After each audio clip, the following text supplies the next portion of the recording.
defensive nucleus would be most hurt by a transition to a more zone-heavy defensive philosophy. You are Locked On Dolphins, your daily Miami Dolphins podcast, part of the Locked On Podcast Network, your team every day.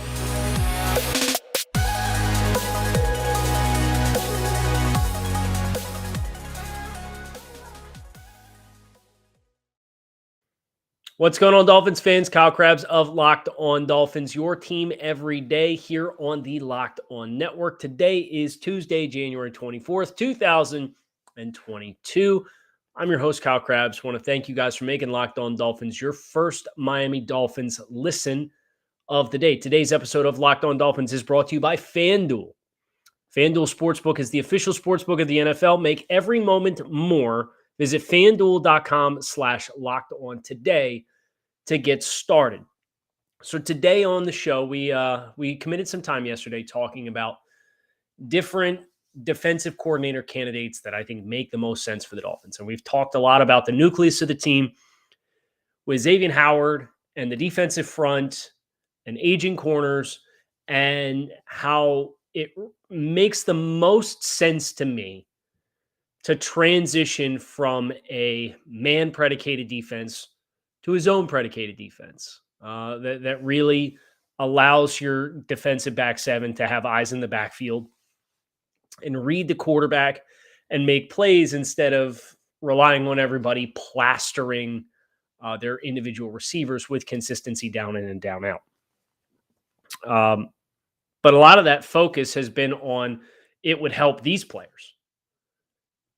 And I think we would be remiss to not spend a little bit of time talking about the players that might be negatively impacted by a change in ideology with how the Dolphins conduct themselves defensively.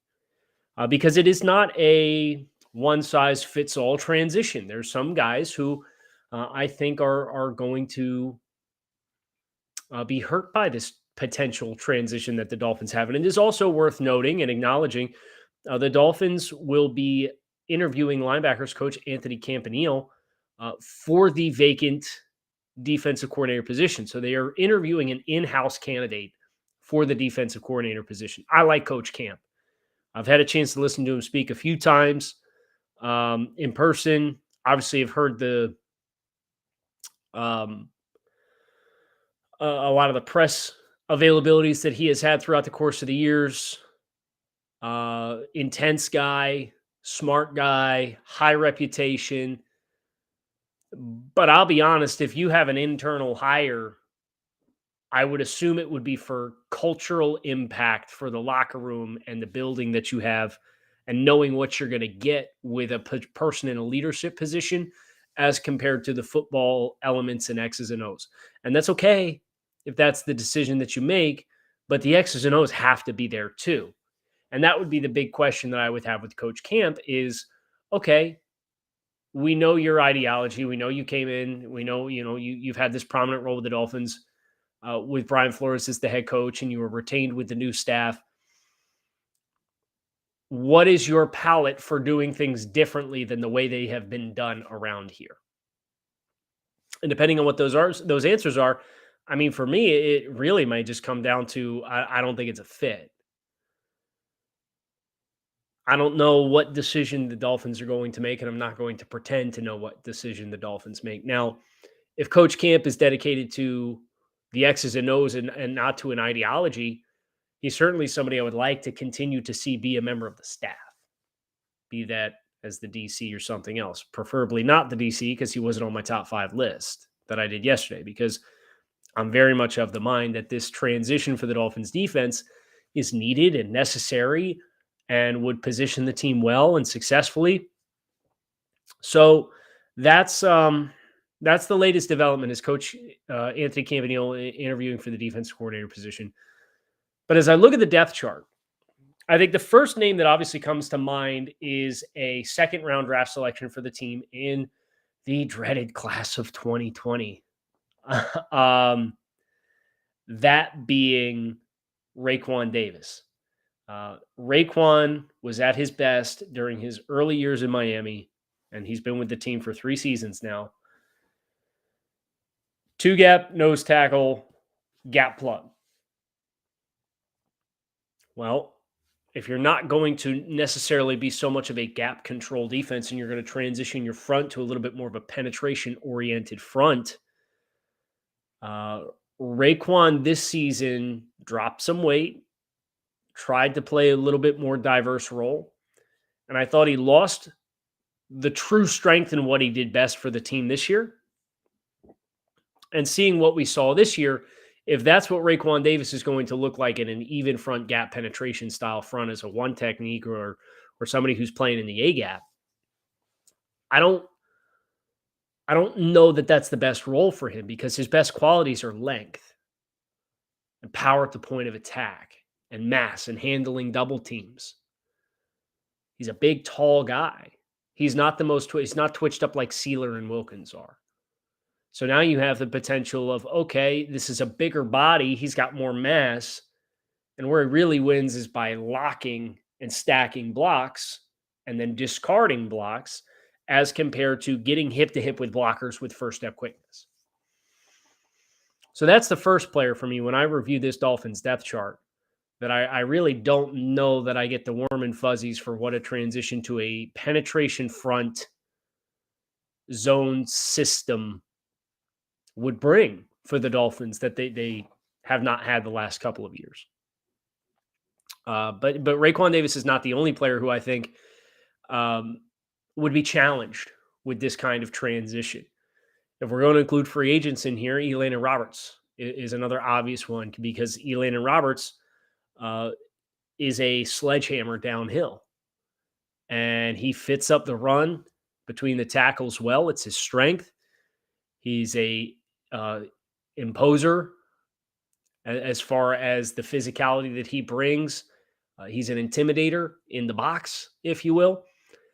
And if you're going to play four-man pressure and penetration, I think about what Elandon Roberts brings, and you're no longer having a two-gap nose tackle in front of you that's consistently going to eat blocks for you and allow you to stay clean with a couple yards of buffer in front of you, right? It's, gap control is we're going to control with our front line, a line of scrimmage. We're going to have the linebackers flow free. Penetration front is a little bit more dependent on the actual players on the front in the A level making some of those plays. So the linebackers by default are going to have a little bit more action climbing up to them. So you got to have a little bit more length. You got to be able to deconstruct blocks with more consistency on your own. And I really don't view that as a strength of Elandon's a really good pop and thud player as compared to somebody who can address blocks in front of you with being able to extend or beat guys to a spot and play through lateral contact and uncover to then square up and make the play. So that's a player for the Dolphins. And I think Elandon's best quality the past couple of years has been the intimacy he's had with the system because he came from New England. So he knew what we wanted to run.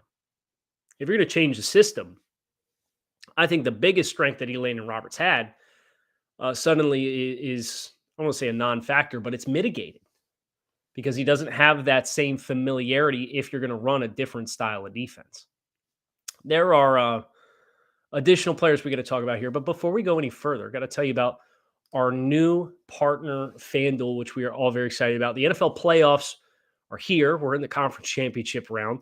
And we're really excited about our new sports betting partner at Locked On because they are the number one sports book in America, FanDuel. And if you're new to FanDuel, that's even better. They have so many great features that make betting on sports fun and easy. New customers can join today to get started with $150 in free bets guaranteed when you place your first $5 bet. Just sign up at FanDuel.com/LockedOn. FanDuel has all your favorite bets from the money line to point spreads to player props. You can even combine your bets for a chance at bigger payouts with same game parlays. All that on an app that's safe, secure, and super easy to use. So football fans, don't miss out. Place your first $5 bet to get $150 in free bets, win or lose, at FanDuel.com/LockedOn. Make every moment more with FanDuel, the official sportsbook partner of the NFL. So as we continue here and we think about other players that may or may not benefit from a system change for the Dolphins or not.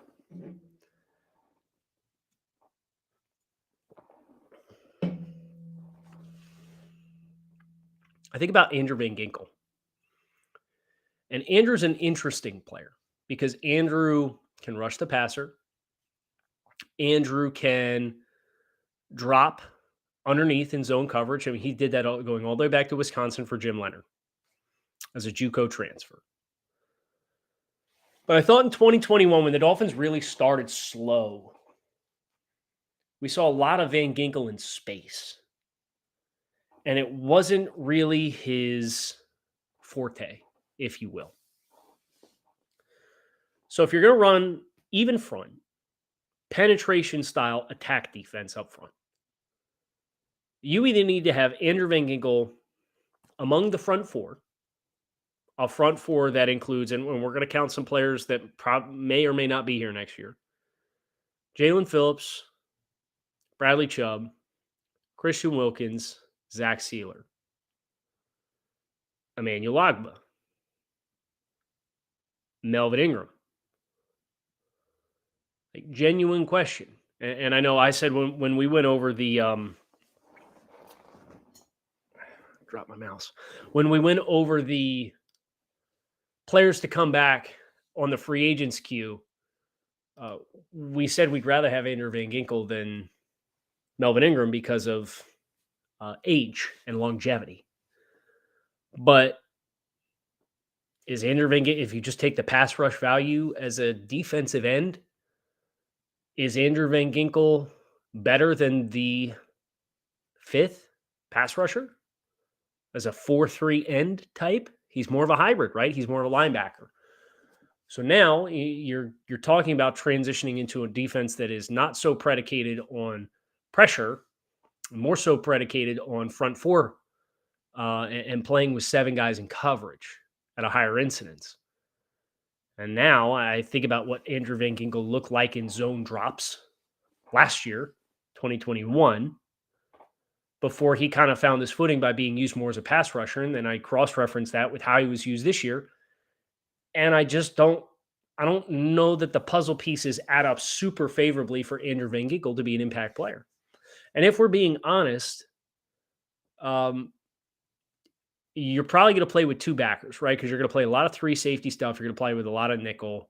Holland, move around, Brandon Jones, probably your box safety linebacker hybrid type. So you need another high safety type. I have a star next to Jordan Poyer's name in free agency. But your linebacker types, you got Jerome Baker, who's probably going to be here, and I think is capable of doing these things. And then you have another player that needs to be a stack linebacker type. And he needs to have size and he needs to have length. And Channing Tindall's probably going to get a look, but I think you'd be foolish to put all your eggs in that basket, so you need to go get another player because I don't think Andrew Van Ginkel's that player either. So if you're talking about nickel, quarter, half, cover 6, quarters, base defense type of world to live in, you got 4 down guys that you feel good about. You got some depth. I think you're going to need some more interior depth up front on the defensive line from a penetration style. You have Jerome Baker. I think you need another linebacker type. That linebacker type needs to be long, needs to be rangy, and needs to be instinctive. If that's Channing Tindall or not, I don't know, but I don't think that you can put all your eggs in that basket. Van Ginkel is instinctive and rangy, but not on the second level of the defense. He's more of a stand-up edge type, hybrid linebacker type. You have your box safety, nickel safety in Brandon Jones coming back from injury. You have Javon Holland as a safety type. You need another safety type. You've got Xavier Howard at one corner position. You're going to have Kader Kohu. You probably need somebody else to contend to play outside. You got a lot of pieces that fit. but I don't know that Andrew Van Ginkel is among them as far as ideal fits for this defense. And I certainly don't think he's going to play stack backer. So it kind of leaves him as a player where, okay, are you going to pay him for teams? I don't know. I think about Nick Needham, especially if you switch to zone. The question the Dolphins have to assess and watch the tape on is are we going to ask Kader Kohou to play outside corner, or are we going to ask him to play nickel corner? And there's plenty of room for a nickel corner in the Dolphins defense. Like, let's not be worried about him getting limited snaps if we go to a big nickel-based defense with 3 safeties on the field. He would play plenty even as the nickel. But when I think about Kader Kohou, I think his best qualities were technique and press coverage, transitional quickness, and ability to tackle. He actually fit the run really well. So I think he could, if you want to go coverage nickel and not big nickel safety, you could put Kader Kohou in the nickel spot and still have success. So that means, okay, what about Nick Needham as a potential free agent? I think from a secondary depth perspective, of course you want Nick Needham back, especially if you know that at any point next year he's going to be close to the player that was his standard that he sets for himself between the end of 2021 and the early portion of 2022, when he admittedly was playing out of position a couple different times, out of necessity for the Dolphins defense. You know, that for me, are you going to pay $4 or $5 million for a backup nickel coming off of an Achilles injury? Probably not. But if Kader's going to play outside and you envision Nick can rebound quickly enough to start, sure, you'd pay him that money. I think that's pretty ambitious. I wouldn't expect that. So therefore, Nick kind of becomes a outside corner, inside corner. He played some safety, kind of a utility depth player. And what do you spend for that? Well, if what you spend for that is less than what Nick Needham thinks he can get on the open market, you might not get a deal done. But I think it's at least worth acknowledging Nick Needham, what he brings to the table, and depending on how the Dolphins assess Kader Kohou, assuming they do make this schematic and philosophical change, Needham is a player who I think could be compromised unless the financials are right as well. Let's see. So we did Raekwon Davis. We did Elandon Roberts. We did Andrew Van Ginkel. And we did Nick Needham. One name who I want to acknowledge here as somebody who's a really big beneficiary of this potential move would be Brandon Jones as well. So I think Brandon Jones can play enough deep safety for you, but man, if you really want to live in a world where you're taking advantage of the tackling and the run fit and the pressure abilities of Brandon Jones, having him play I believe it's the Buffalo nickel role in the defense is what some teams call it. Big nickel, Buffalo nickel. To play in the box. You think about the Bills with Teron Johnson. This is a safety who plays on the hash on the second level. Is capable of playing in the box on the second level. Can live up on the edge of the line of scrimmage. All things that you'd like Javon Holland to do. Javon Holland can also play the back end and can also play some man-to-man coverage. Where I think about Brandon Jones, I don't think man-to-man coverage is a strength, and I don't think he's as dynamic on the back end. So you can get into this kind of world with this kind of defensive change where you can change the picture and rotate. JT O'Sullivan, every piece of content that he does is phenomenal. But one of the things that he talked about a lot was, as a quarterback, viewing the defensive picture. One of the ways that you can diagnose in pre-snap versus post-snap is to draw a line mentally from the two safeties to the apex defender, being that Buffalo nickel, big nickel, whatever type of player. And however that line moves at the snap can tell you a lot about the coverage of a defense. But I think about, Brandon Jones and his ability to live low, Javon Holland and his ability to live low, Javon Holland and his ability to live high.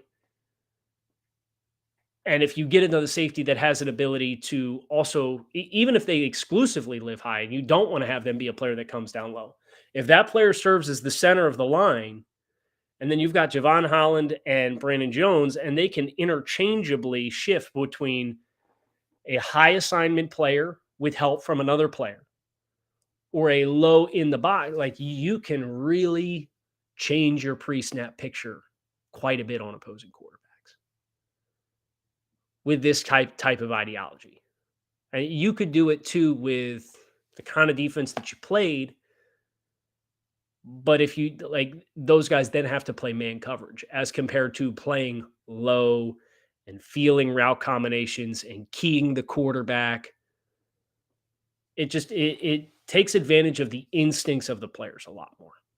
So we talked about a number of players on the depth chart who I think could be compromised with this kind of transition. But Brandon Jones and Javon Holland, if you get a high assignment safety, can really, really benefit from this type of change for the Dolphins. So we'll see what kind of momentum they continue to have towards choosing a new defensive coordinator. Obviously, the interview process is underway for the Dolphins, and where they ultimately go from here, we are all anxiously awaiting. In the meantime, you can make sure you hit subscribe here on Locked On Dolphins. Keep it locked in right here on Locked On Dolphins, your team every day. Fins up. Appreciate you guys checking out the show. Make sure you come on back tomorrow. Again, we are talking Dolphins all off season long. Thanks for watching.